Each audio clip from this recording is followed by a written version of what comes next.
Welcome to the second installment of Emotions. So, as you heard from my intro, I borrowed from Aerosmith and I borrowed from Led Zeppelin. I did that for a specific reason. Obviously, there's snippets, there's copyright stuff. They're entitled to their due because they created the music. But it also centers on how we feel. If you think about music and you think about the word emotion, I think we get a little bit clearer understanding of exactly what emotion is. One of the difficulties is that people say that they know exactly what they feel, but I'm going to argue in this particular installment that's not entirely true. Ultimately, what's happening is we have about 9 core emotions. In those core emotions, we have anger, we have fear, we have surprise, we have disgust, we have love, we have joy, and irritation. But we also have anticipation. You notice I left one out, but I'll get there. My point is, music can be evocative. And if we think about just those 2 intros, as soon as you hear them, you know what they are. They're ubiquitous. But what happens when we hear them? Now, some people really, really like both of those pieces of music. Some people are totally turned off of those. When I play my Scottish music, some people just love it. Other people turn their nose up at it. And then that's when the jokes about bagpipes inevitably show up. Underneath it, at its core though, if we think about what emotions are, this is something that happens someplace deep inside of us. It happens very early on. In fact, there's evidence that in the womb we feel emotion. There's also significant evidence that demonstrates even people who are not able to speak are still feeling emotion. Now, we've also seen evidence that other types of animals, insects, a whole host of living organisms demonstrate emotion. And you might be thinking, how in the world can that be, Kelly? Well, if I point to Joseph Ledoux actually studied fruit flies.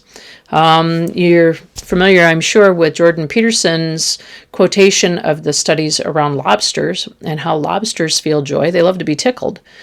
So that invites us to take a little bit more of a close look at exactly what is an emotion. Now, recently I read something from a neuroscientist that I happen to think a lot of, and his assertion was we're biological entities who are essentially a machine. That was how I interpreted what he said. But the thing is, it denies 2 things that are prevalent in human beings. One of those is soul. The second is emotion. Emotion has everything to do with how we feel about ourselves, how we feel about others, what we feel when we're close to people, what we feel when we're disgusted by people, when we're angry with people. Notice again, I'm using core emotion words. And see, this is where the difficulty lies as a clinical therapist. When clients come in and say to me, I'm depressed. What does that mean? See, I can get with, I know what love means, I know what anger means, I know what irritation means, I know what disgust means, I know what joy means, I know what sorrow means. But what does depressed mean? What does anxious mean? And this is why before when I talk to you, and I've said this in a couple of other videos, Lisa Feldman Barrett in her research demonstrates that sometimes we mislabel what we feel. And, I've mentioned also in past videos that when people come in and they put their hand on their chest and they start to describe anxious for me, one of the things that I hear most prevalently is it gets hard to breathe. I notice that I feel something happening up here. And then what you notice is that their shoulders come up, their face tightens, their muscles tighten.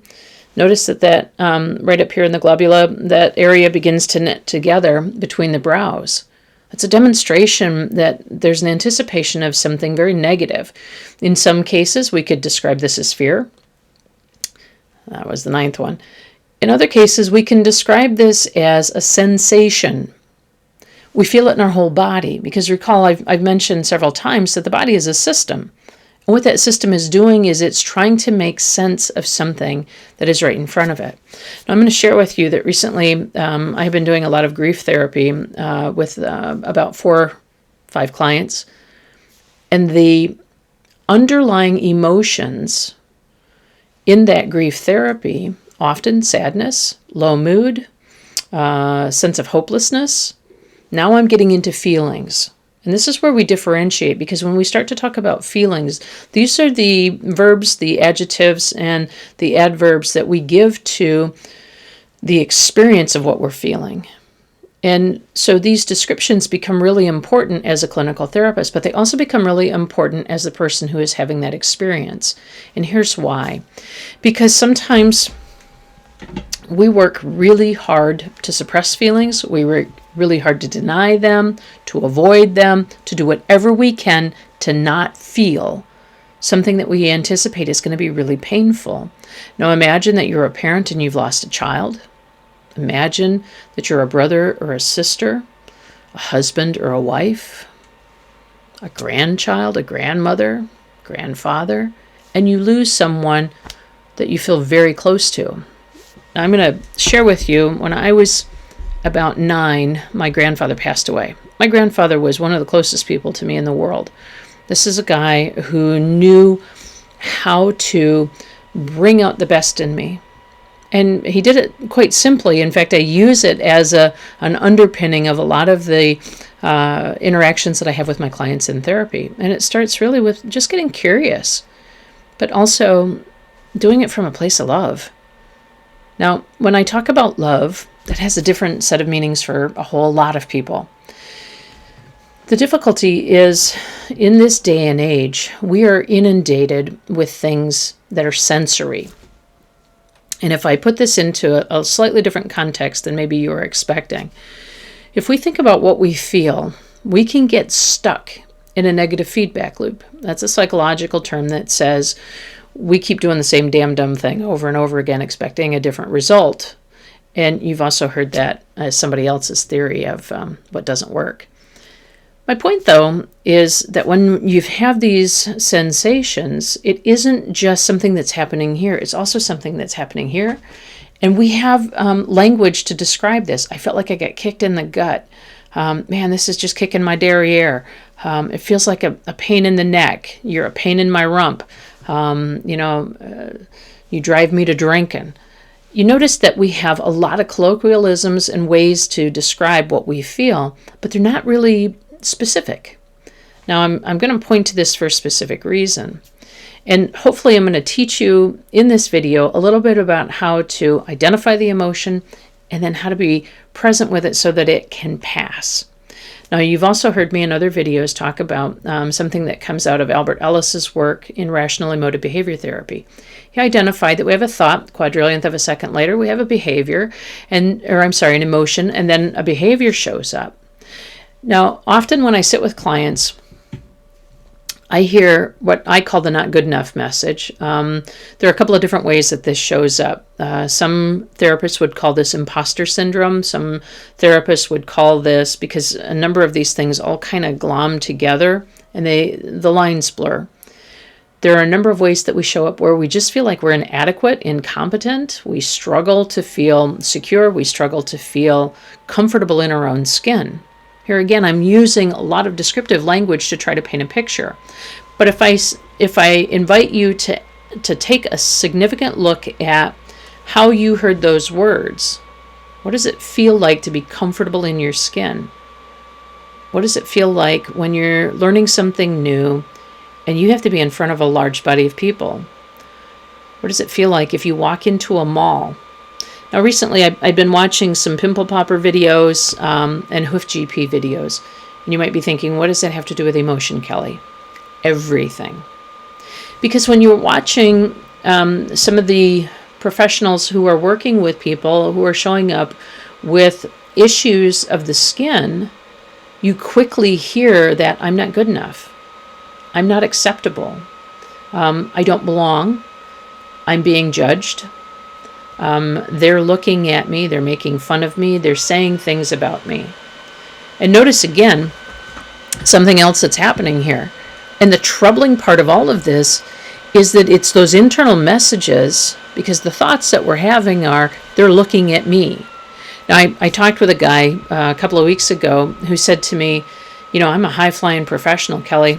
You would think I got this nailed. He's been in his career for over 20 years. And the very first words that he used to describe himself in his career, his profession, something that he does 5 days a week, 8.5 hours every day, was he said, I feel like a fraud, and I feel like at some point they all know it, and I'm getting away with the biggest con because I am not the best guy. My grades were average. I'm average. And then I said to him, where did you learn that? And he said, well, my dad did this job. And then pretty soon it occurred to me, I'm a legacy in my job as well. Well, my first job. When I was a police officer, my dad was a cop. I am nowhere near, nor have I ever been, on the same plane as my dad. I went through something very similar to what this 20-year professional person went through. And he's in a very highly regarded position.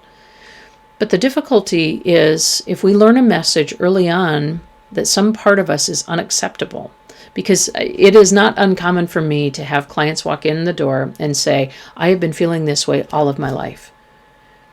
And that's devastating. Just like the people in the pimple popper videos, just like the people in some of these other videos and other contexts who they feel like there's very little hope for them of ever being truly accepted and acceptable. And what do we really want? Now, if I go back to the Severed Conscience documentary that I worked on with Mighty Humanzy and Orange, we talked about what happens when you become an outlier in an in-group. And you've heard me talk about Dan Goleman. This is a very significant aspect of social interaction. How do I feel about me? And when I'm sitting with couples, one of the very first questions I ask them is, who do you want to be in the face of other? And you might be thinking to yourself, what does that even mean, Kelly? Well, first of all, what does it mean to a person who's in any relationship of meaning for them? How do they see themselves? How do they think they're presenting to the other person? How do they interpret the other person? Because what we know from John and Julie Gottman's work of 40 years at the Love Lab, if we stop paying attention to the little things, pretty soon others starts to feel like we don't care about them. So this is why emotion is such a heady and big topic. Now, I'm going to take this in a slightly different direction because I want to demonstrate something further here. Huge sports fan, that would be me. As I say, wearing a hockey type sweatshirt. When I watch hurling out of Ireland, when I watch rugby out of Scotland, when I watch baseball, when I watch hockey, when I watch surfing, there are things that happen inside of me in terms of emotion. I watched a really challenging match between Scotland and France. It's a pretty long-standing rivalry. It was a wonderful game. I got to tell you, as a test match goes, I was on the edge of my seat. And ordinarily, I listen to it in the background while I'm doing something else. Sometimes I click over to watch the action because I really enjoy the athleticism of each of these people that are playing in this sport. Same thing is true of hurling. And hurling, these people are not paid professionals. They're going out and doing it for the love of the game.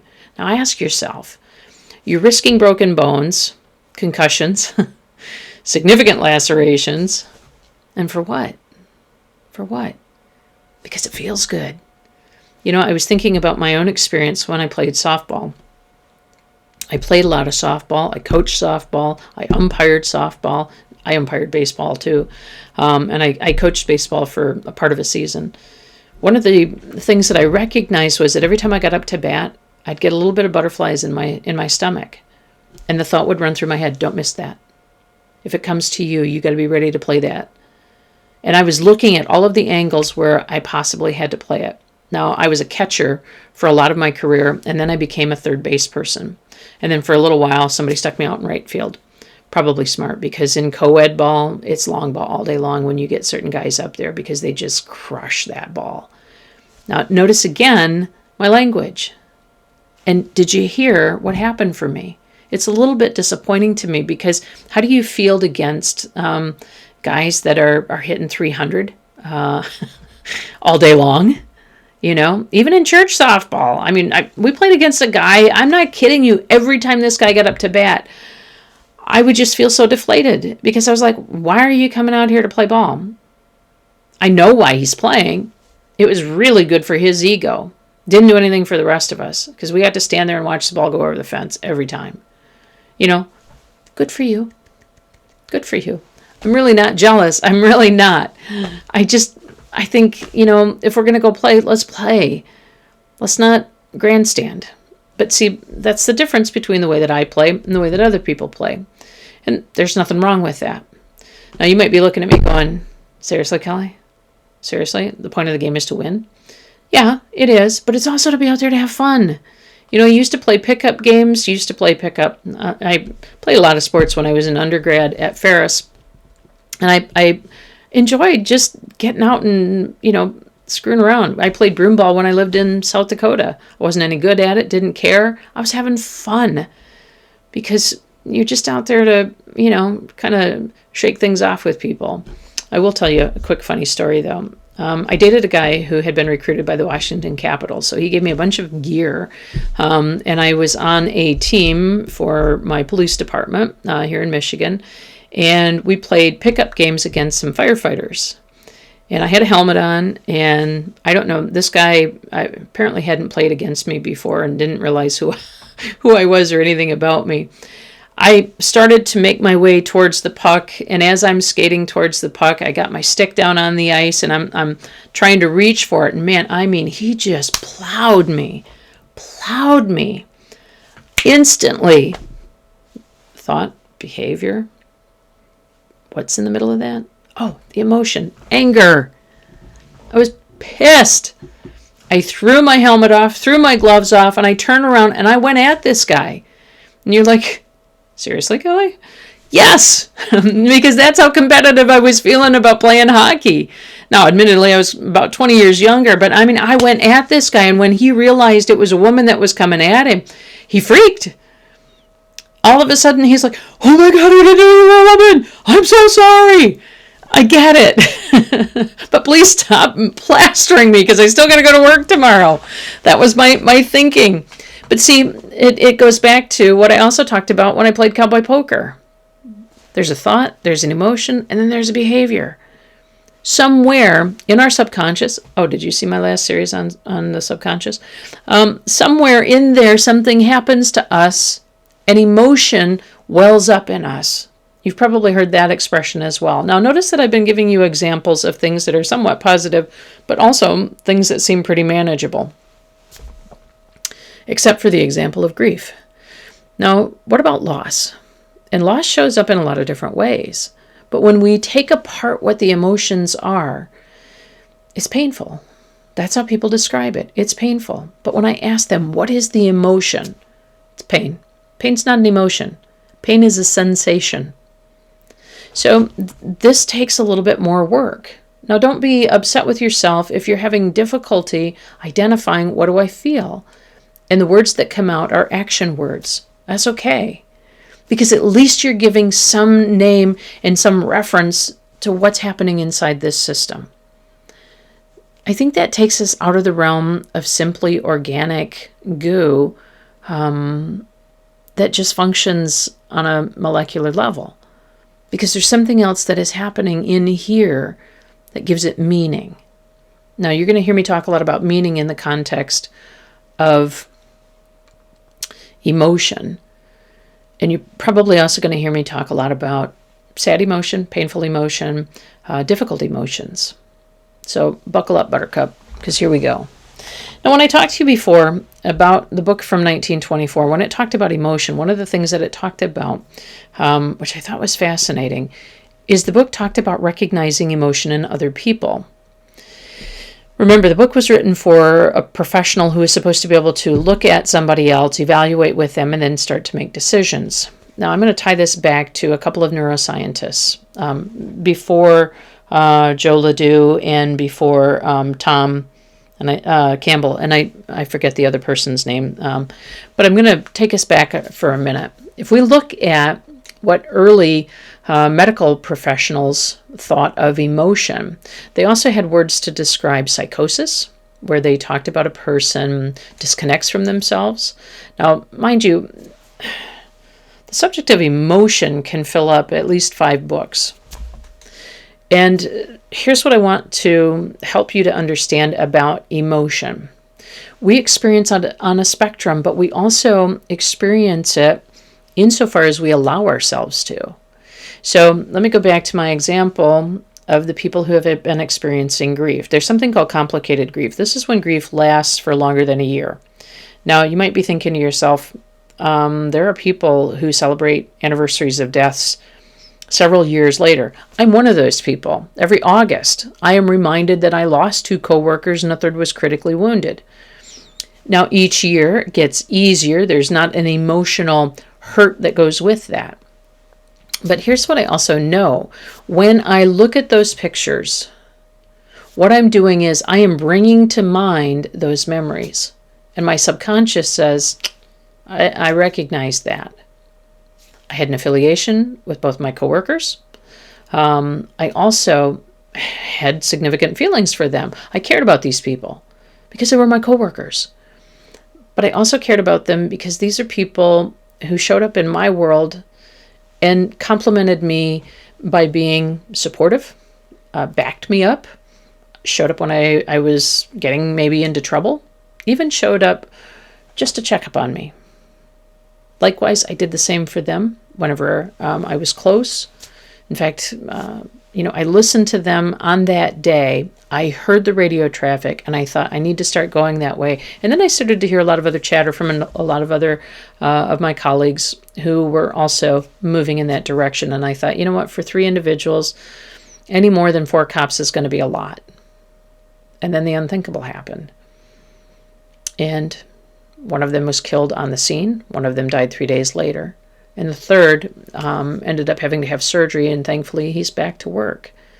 But that day changed lives. Now, I'm going to move us back to 2001. Now, some of you are old enough to know what happened in 2001. It happened that I was copping here in Michigan. I went out to California with my parents to go see my aunt and uncle and my sister. And I was in the hotel with my parents, and my dad knocked on the bathroom door. It was about 6 o'clock in the morning. And I vividly recall him saying the words to me, "Kelly, you need to come out here. There's been a terror attack." Now, mind you, I was in the shower when he's telling me this. I got dressed. I came out.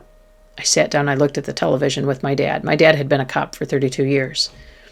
We had a conversation about what we were observing, things that we needed to do to mobilize, because we didn't know what was going to happen next. It happened that we were outside of LA at that point, but we were close enough that we were pretty confident something was going to happen at the airport in LA, and at least in terms of, whether we're going to be able to get home or not. Where did we need to be? What did we need to do? Now, mind you, my uncle, and this is where I get my tinfoil hat. My uncle had given me a book called Vampire Killer 2000. And he and I had had several conversations over the years prior to his death about global events and his concerns about an attack on American soil. So you can imagine that stirred all kinds of emotions for me. We managed to eventually fly home, and then, oddly enough, at the end of October, I flew overnight from Detroit to Germany with a friend. I went to go teach a class. There were 11 of us on a 757 on an international flight. And when we landed, people were in tears. Notice that each of these events, if I just describe them in a flat, monotone voice, there's no stirring. Ask yourself, what about that? What does that mean? Now let me take us back one more time to what do you feel and what does it mean to you? And the reason that I ask, what does it mean to you, is because we are meaning-making humans. how we interpret, how we catalog that, and then how we store that in the subconscious, it has everything to do with what we feel about it. Okay? So I'm going to work really hard to keep this under an hour. We're at about 30 minutes here, so bear with. I'm going to do what I can to try to get as much in here as I can in the next little bit, okay? So hang on. So when we talk about emotion, again, it's rooted in thinking. Henry Ford quoted something out of the Bible when he was building his first car. He said, "As a man thinketh, so he is." That's a biblical reference that says what we think about is what we manifest. Now, I'm not here to talk about The Secret. I'm not here to talk about manifestation. What I'm here to talk about is, what do we feel? And if we feel confident, because going back to my reference of, I don't feel good enough, I don't feel acceptable, when we internalize that and we begin to think a lot about that, what we end up doing is we end up talking ourselves into things. Do you want to know how I know firsthand that that's true? Because shortly after a shooting, when I was a young baby cop, I found myself sitting in a patrol car, questioning, did I do everything I was supposed to do? What if I'm not good? What if they figure out that I'm really not a cop? I'd been on the job about 4 years at that point, but that didn't really matter, because in my head, I still hadn't got past rookie jitters. What do I do? How do I do this job? How do I be good at this job? And I mean, I wanted to be perfect at this job, which brings me to another point, perfectionism. Because often if we don't feel good enough in the job that we do, we're trying to cover our tracks. But who are we really covering our tracks for? We tell ourselves that it's so that people will appreciate the good job that we're doing, that they'll see that I know what I'm doing. Truth of the matter is, we're doing it for us. It's a self-soothe. That is a cope mechanism that we create for us. This is why when people come to me and they say, I want you to teach me coping skills. Sweetie, you already know coping skills. You have been doing coping ever since you came out of the womb. It's true. But what we don't do well is we don't manage our thinking, our emotions, or our behaviors well. Because there really isn't anybody standing there teaching us how to do that, or to recognize even how to begin to put that together. So let's dive right into that. Because I want to tell you something from the point of view of the origin of feeling. Here's a little bit out of Dr. Lisa Feldman's book, How Emotions Are Made, The Secret Life of the Brain. Because I want you to understand a couple of things. She says, when you wake up in the morning, I'm on page 72 in the first chapter, do you feel refreshed or crabby? In the middle of the day, do you feel dragged out or full of energy? Consider how you feel right now. Calm? Interested? Energetic? Bored? Tired? Cranky? These are the simple feelings we discussed in the beginning of the chapter. Scientists call them affect. So when you come in to see a therapist, one of the things we're looking for is, what is your affect? How are you presenting? More often than not, people show up and they're uncertain. They demonstrate some fidgeting. They move around a lot. They sigh a lot. These are bodily functions of coping with the uncertainty of, is my therapist going to like me? Do I like my therapist? Are they asking me appropriate questions? What if I don't like the questions that they're asking me? I kind of don't know. Because those are the things that go through your mind when you're talking with the therapist for the first time. Because you don't know, are they going to like me? Which is a huge one. And then people wonder, how much should I share? Should I test them? Should I not tell them this? What if they judge me? It is not our job to judge you. It is our job to assess what is happening for you, with you. Okay? Now, not everybody likes that. It's a painful process, because sometimes we ask questions and then a little thing happens called taking offense. Ask yourself, what does taking offense have to do with emotion? You pissed me off! What are you doing? Why are you asking me a tough question? Why are you treating me like this? Or in some cases, I've had people say to me, What do you think I am, a child? No, I don't think you're a child. I don't know what you know. I'm trying to get closer to you to understand how you make meaning. But see, the other thing is, if I go back to, do I like my therapist? Does my therapist like me? What can I share with my therapist? Now, I've got clients that I've been treating the last 5 years. They're very comfortable talking to me about anything and everything. And the principal reason is because I hold their secrets and I don't judge them. I get curious about it. A client came in, talked about a sexual dysfunction. This was day one. And when the client talked about the sexual dysfunction, I spoke in very frank terms. I asked questions using common language and said, help me understand what happens for you just before, just during, just after. What are the things that you think about? And you might be thinking, okay, what does any of that have to do with anything? Well, take it back to the beginning. What did I tell you? When we have a thought, an emotion shows up a quadrillionth of a second later. This is part of our survival mechanism. It starts in the midbrain. Remember, the reticular activation system doesn't have a language. It just knows, I need to be safe. So I'm going to share something with you from page 69, because again, I think this is important. There are two parts of your brain, and I'm going to talk to you for a minute about the primary interoceptive cortex, and then I'm going to talk to you about the interoceptive network. This is what is rooted in a prediction loop, and that prediction loop is a way that your body senses through predicting. Again, that's off of page 69. And why that's important is because in the thinking process, the thinking brain is constantly trying to keep us at homeostasis. It's also trying to keep us safe, but it's also trying to keep us just out of pain. The idea that we're constantly seeking pleasure is not true. Now, in spite of what you may have heard from somebody on TikTok who, has decided that everything is about pleasure and dopamine, they would be wrong. And here's why they would be wrong. Science. And the reason that they would be wrong is because it denies something. Now, when I started to watch the Pimple Popper videos, a couple of things happened. I became intrigued with how Dr. Lee assesses. I became intrigued with her bedside manner because, again, the psychiatrist in me or psychological person in me is looking at her behavior to see how does she put her clients at ease. But I'm also looking to see what is she doing with her patients so that they're informed all the way through the process. Because as she's doing that, she is soothing.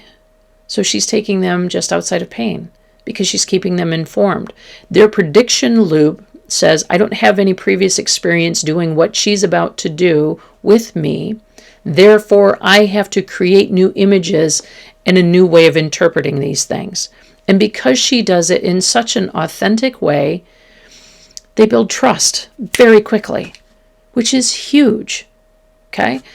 Because when we feel safe around other people, we're okay with being a little bit more vulnerable and sharing a little bit more and exposing a little bit more of ourselves. The guy that I talked to after a significant traumatic event said to me, I don't want to talk about the event. I just want to talk about my sleep. And I said, okay, we won't talk about the event. And then I just said to him, I said, what are your hobbies? And he went, what? And I said, tell me, what do you do for fun? What makes you happy? What do you enjoy doing? What is something that you look forward to? And you might be thinking, he just told you he doesn't want to talk about trauma, and you're talking about hobbies. Yes. Because emotionally, we're connecting. Because I'm taking an interest in what's interesting to him. The second thing is I'm giving him insight into his own identification of what he feels when he does these things. So, for example, I just jokingly said, you must be a golfer. And he goes, I've never picked up a golf club in my life, lady. But he laughed about it, and then he began to talk about his hobby. And as he's describing his hobby, he talked about a person he had done the hobby with. So he was now able to kind of approach the trauma from a safe place. And then what he said to me was, I feel it right here. I feel like I lost something and I can't ever get it back. That was significant. Now, you might be thinking, I don't understand. Well, let me put it to you this way. If I've already told you I'm not going to talk about the thing that I don't want to talk about, and I come right up against it in a way that allows me to control my emotions around that. Now, he did end up having some eye leakage, as a result of this. And I assured him, this is normal. This happens. It's a part of the process because the body needs a way to express that negative energy. And sometimes it comes out as tears. Sometimes it comes out as anger, frustration, rage. So he had the opportunity to control because he's telling me a story. And the use of that story allowed him to get right to the threshold of the thing that hurt. And then he was able to back away because he was in charge. It wasn't me taking him there. It was him that was in charge. And again, this is important when you are trying to learn how to modulate your own emotions. Because of this prediction loop, the primary interoception receives sensory input from the heart, lungs, kidneys, skin, muscles, blood vessels, and other organs and tissue as they perform their usual duties. The neurons in your primary interoceptive cortex compare the simulation of the incoming sensory input, computing any relevant prediction error, completing the loop, and ultimately creating interoceptive sensations.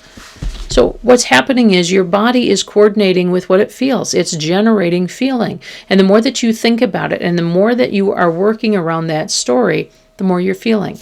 Now, if you followed me through Subconscious, you heard me talk about mental rehearsal. Because when I was a police officer, I spent a fair amount of time mentally rehearsing different scenarios so that I would feel more successful. One of the things that I also spent a lot of time mentally rehearsing was my firearms, my physical defense tactics. Here in about 2.5 weeks, I'm going to be qualifying again with my firearm. This is for my concealed carry license. But what I do is I take about 5 or 10 minutes and I visualize it in my head. But I visualize it this way. I put myself into the posture of having to respond. Again, notice the language. To respond, not react. To respond to an unexpected threat. And I'm identifying threat here as somebody trying to take my life or take the life of somebody else. That's how I'm identifying threat. Now, what does that mean? It means I pull the bang stick, and I engage until there is no more somebody trying to take somebody off the face of the planet. And my job is to stop that. That's how I've always done it. But when I'm visualizing this, I am mentally rehearsing all of the facets of this slowly but with emotion so that I'm controlling my breathing. I'm controlling to prevent auditory and ocular occlusion, which means we get a narrowing of vision and our ears are only focused on whatever the stimulus is that's in front of us that's presenting something scary for us. I also have to control my breathing and I have to move my body. So practicing that, I'm involving all of the aspects of my body and the mental stimulation that's happening in order to maintain a calm and be able to move through that environment and survive and hopefully thrive and stop whatever's coming at me. So if you think about it in those terms, the same thing happens when we're processing emotion around things that are difficult and painful. Now, often what I ask people is, what are the things that you like to do? Because when I engage you with something that you enjoy doing, it's a lot easier to find resources when we're talking about things that we enjoy doing than it is when we're confronted with something that makes us feel like, I don't have any resources. I sat with a couple not long ago, and he said, I just feel like I'm nothing to her. Those are his words, not mine. And I said, help me understand that. Because I'm imagining that, big strapping guy like you probably do an awful lot around the house. And he went, no, I work. And then he told me about his job, told me about people that he works with at his job. And he started to talk about strengths. which is exactly where I needed him to go. What are the things that he brings to the table that are strengths? And I said, you're kind of a high flyer. You're a very intelligent man. I wonder, do you have these kinds of problems with coworkers where, you're having difficulty with communication like this, like you are with your wife? And he went, well, no, they don't live with me. And I said, no, they probably don't, but you spend more time with them at work than you do with your wife. So I'm wondering, how do you navigate conflict with the people that you work with? Notice again, I'm not talking about his wife. I'm asking him to tell me about his strengths. Because when we start to think differently about something that's a problem, what happens next? An emotion shows up.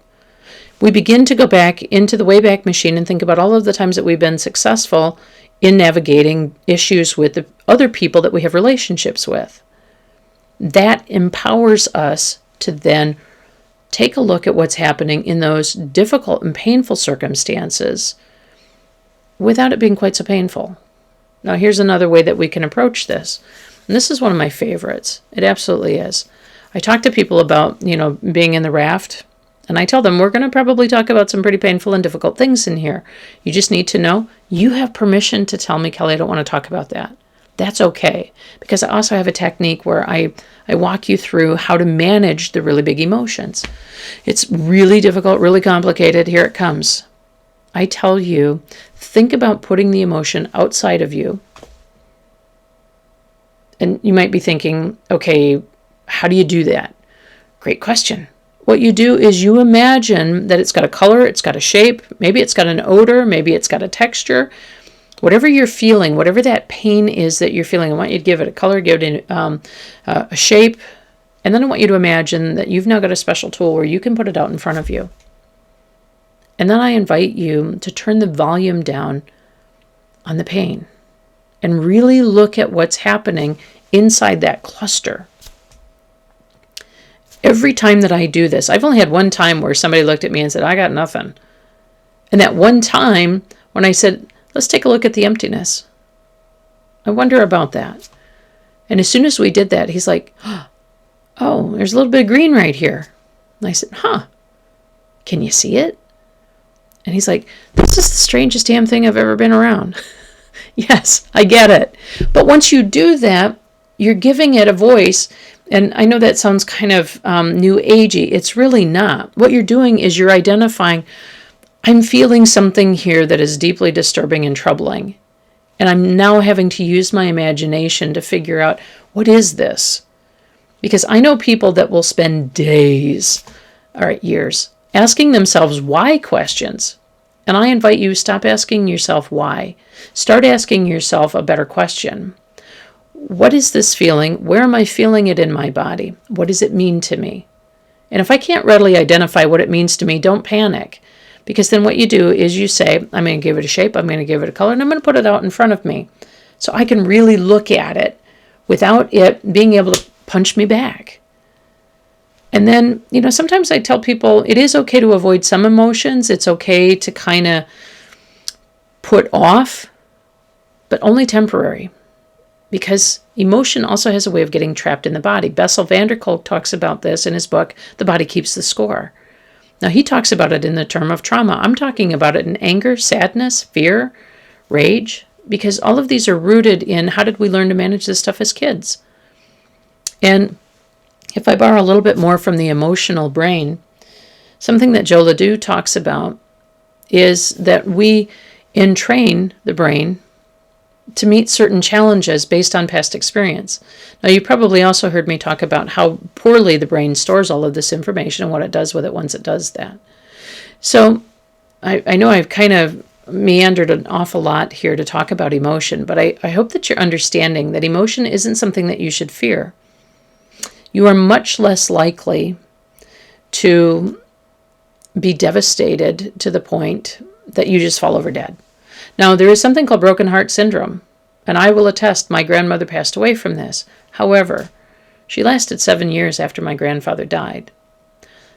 The human mind is incredible in the way that it develops skills to manage difficult emotions. The problem is if we don't deal with them in a timely manner, we begin to think they're the beast, And this is where my name of my business, Dragon Slayers Anonymous, comes in. Because if we're constantly hiding behind the drawbridge and the dragon is always outside breathing fire, eventually he's going to burn the door down. And we're going to have to face him eventually. Because eventually we're going to have to go out and get food. We're going to have to go out and get water. We're going to have to go out and resupply. So we've got to confront him eventually. I'm inviting us, slay the dragon. And sometimes it takes courage. And courage isn't an emotion. Courage is a set of beliefs that we inure into our psyche. And here's a theory according to Kelly. I think sometimes we also tell ourselves stories about who we are in the face of dragons. I'm a victim. I'm the damsel in distress. I'm the knight. Or maybe I'm the timid knight. Or maybe I'm the page who picks up the sword and just in an all-out effort runs at the heart of the dragon.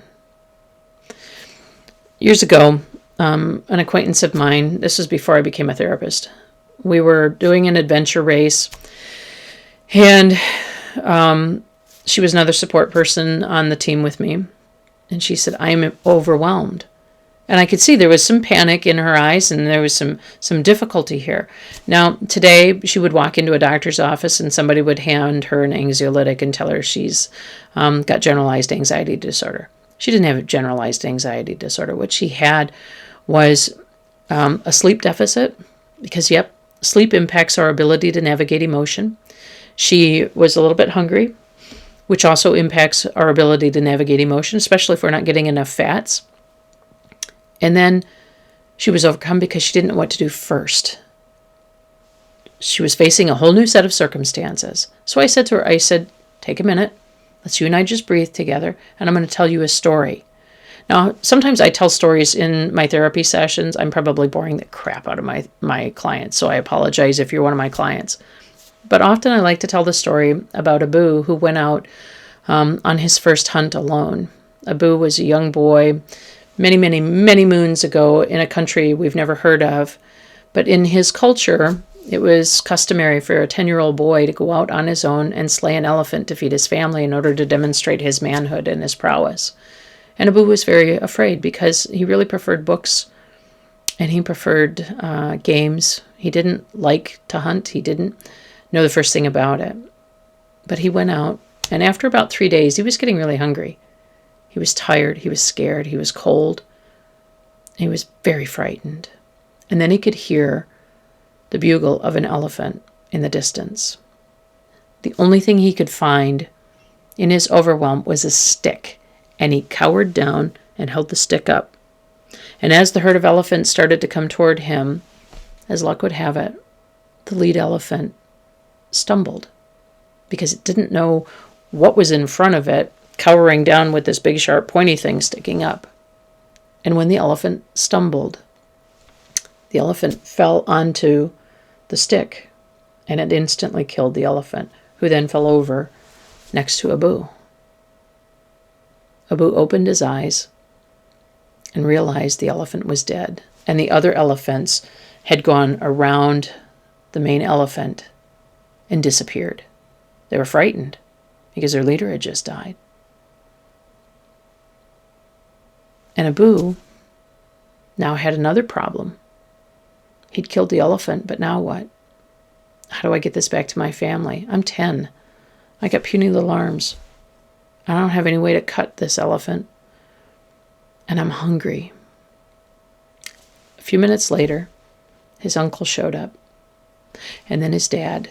And then his 2 older brothers. And then a couple of other people from the tribe, cousins.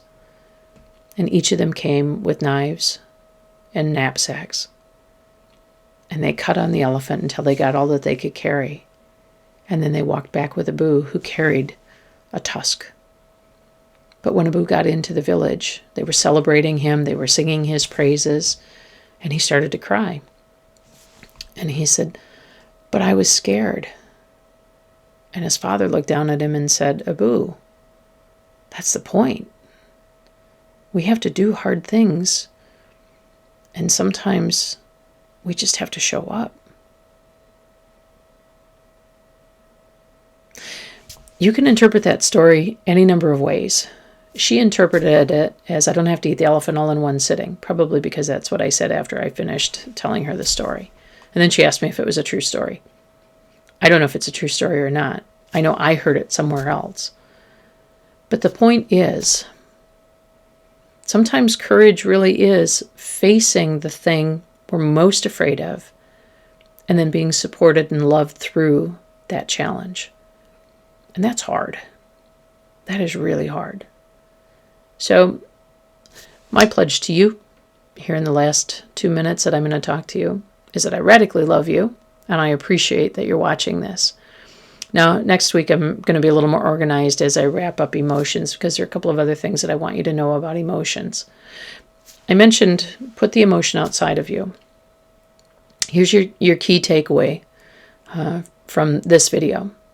First and foremost, when you put it outside of you, observe it, get curious about it, and give it some kind of a name. Fear, anger, lust, envy, irritation, disappointment, frustration, love. Give it a name. The thing that you're going to find is there's no right or wrong way to do this, but then notice it. And like I've mentioned on my channel before, be the rock in the water. The water's going to come along. It's going to impact you. But you're a rock. It's going to take a little bit with you, especially if it's a deeply painful emotion, because rocks get worn smooth. But you'll remain. And that's okay. Just notice it. Let it happen. Don't judge it. Just let it happen. Observe it and be okay with it. Well, that's going to bring us to the end of this chapter. So next week, like I said, I'm going to be a little bit more technical because I'm going to talk about emotions and emotion regulation with maybe 2 or 3 other skills. And that one will be a much shorter video. So thank you for coming along with Kelly the Kilted Therapist. Have a great